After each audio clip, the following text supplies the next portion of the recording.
so happy we alive. From here we go forth and convince other people. So you start thinking, who is this audience? What kind of words, what kind of symbols is going to reach this particular group? You repeat your 3 points. You notice I just repeated my points about that?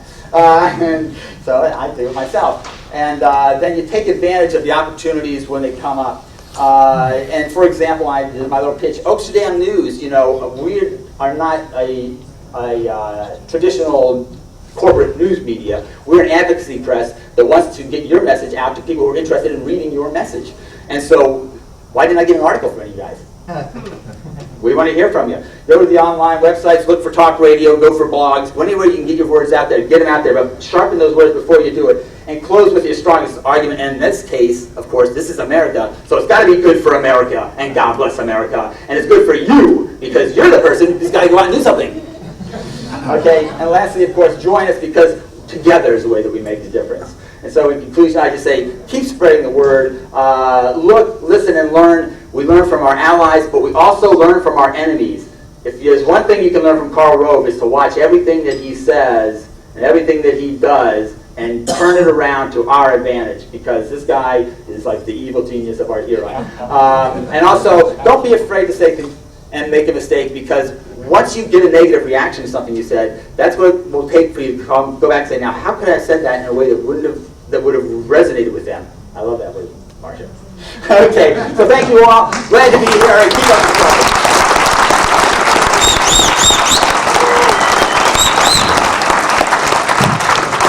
I know we're pushing into the lunch hour, but I want to close with a story about some of the effect from this group. In January, the Conservative American Enterprise Institute in Washington, D.C. had a symposium on drug policy. And the authors presented their findings. They argued that we should do more research into the medical benefits of marijuana. They said that we should look seriously at decriminalization and they pointed out all of the stuff that Doug has pointed out in Drug War Facts. They brought this into the discussion at this conservative think tank. And they took the ideas of medical marijuana that Chris has been talking about for so long. And they had Marcia's points in there about how to treat heroin addicts and how we should be sympathetic towards them rather than draconian. And it really was that the work of this movement over years of being disciplined, consistent, and using good rhetoric, it's now permeating that a conservative think tank is pushing those ideas. And the point I wanted to make echoes something that Ed said. One of the commenters was a drug warrior for 14 years, the architect of Plan Colombia.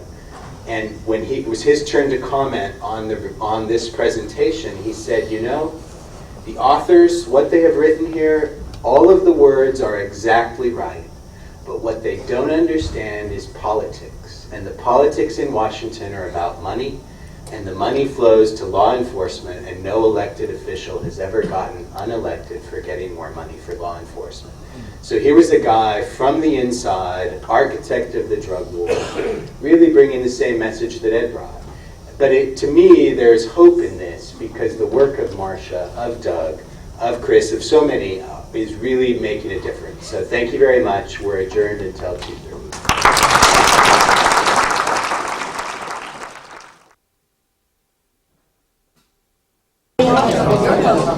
Wait a second. Your own enjoyment. All right. Sure. Read the Amsterdam News.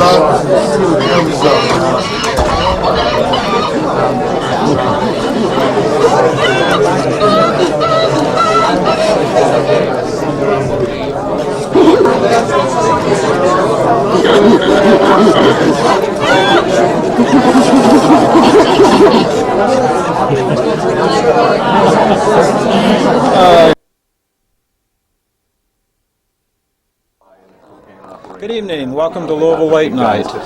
This evening we're at the National Normal Conference, and we have with us here Chris Crane, who's with the Students for Sensible Drug Policy. That's right. Chris, it's a pleasure to see you and talk with you again. Tell us what's SSDP and what's it all about? Well, Students for Sensible Drug Policy is the largest grassroots network of students working to end the drug war and come up with alternative policies towards punitive drug war policies, particularly those that most negatively impact young people and students. The primary issue that we've worked on for years has been the Higher Education Act aid elimination provision, which is a law that automatically denies federal financial aid to any student with a drug conviction.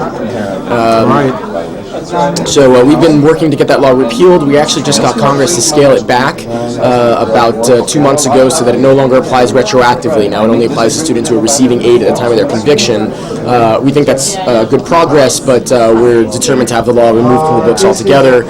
Just recently sued the federal government, actually the Department of Education, challenging the law as unconstitutional in federal court. That's great. That's great. Didn't some guy from Indiana, Representative Mark Souder? He's Mark Souder in his territory. That's absolutely right. Yeah, Mark Souder is the author of the original author of the law, and he's been its chief proponent ever since the law has been on the books. And it's ironic, we just got data from the Department of Education. We actually had to sue them to get this data on a Freedom of Information Act request, and we won our lawsuit, and they provided us the data, which tells us how many students have been denied financial aid due to a drug conviction in every state in the country. And so we know what the average is, we know what percentage of students who apply for aid are denied aid due to a drug conviction, and ironically, the state with the highest percentage of students denied aid due to a drug conviction is Mark Souder's own Indiana. The national average was 0.25% of applicants. In Indiana, it was 0.5% of applicants, so it's double the national average. Let me ask you, how many campuses are you guys on now? We're on about 55 campuses right now with fully recognized chapters. We do have activists working on a number of other activists working on a number of other universities as well who haven't gone through the formal process of being recognized by the university. So we're one of the largest student organizations, campus-based student organizations in the country, and we're one of the fastest growing in the country.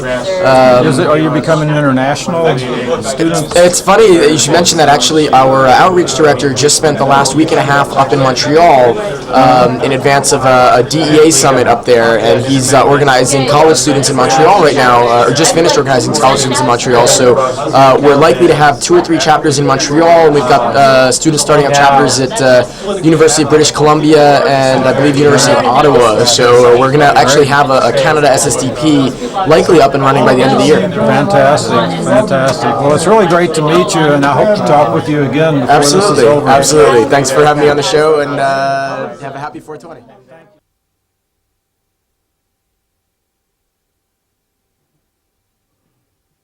Analog and old school microphone here in the Holiday Inn Golden Gateway. One of the things I'm going to start out, my name is Chris Goldstein. I'm the announcer for the Normal News podcast. A little bit of my history is I've been in public radio for 12 years, and about 8 years ago I took the press release from the Normal Foundation and started reading it on my public radio show on 90.7 FM KSFR in Santa Fe.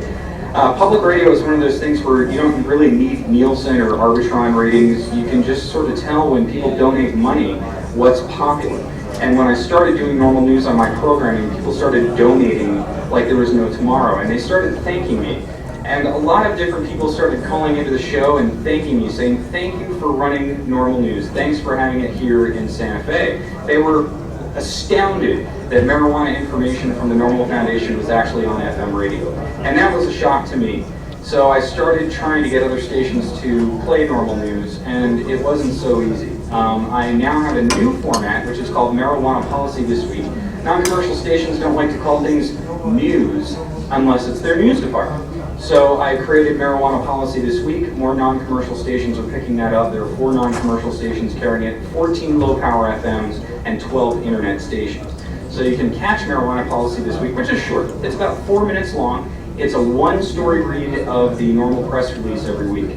But this is part of high tech right now. We're living in an age where all of us can create content and distribute that content for free. You don't have to make any more of an investment other than the computer that you've already purchased to do your job or hang out online or chat with your friends. You don't need to make any more of an investment than that computer to create high quality audio and video content out there. And this was for radio for me. It's really to the credit of Alan St. Pierre, the director of the foundation, who came up with the concept and said, hey, let's podcast this stuff.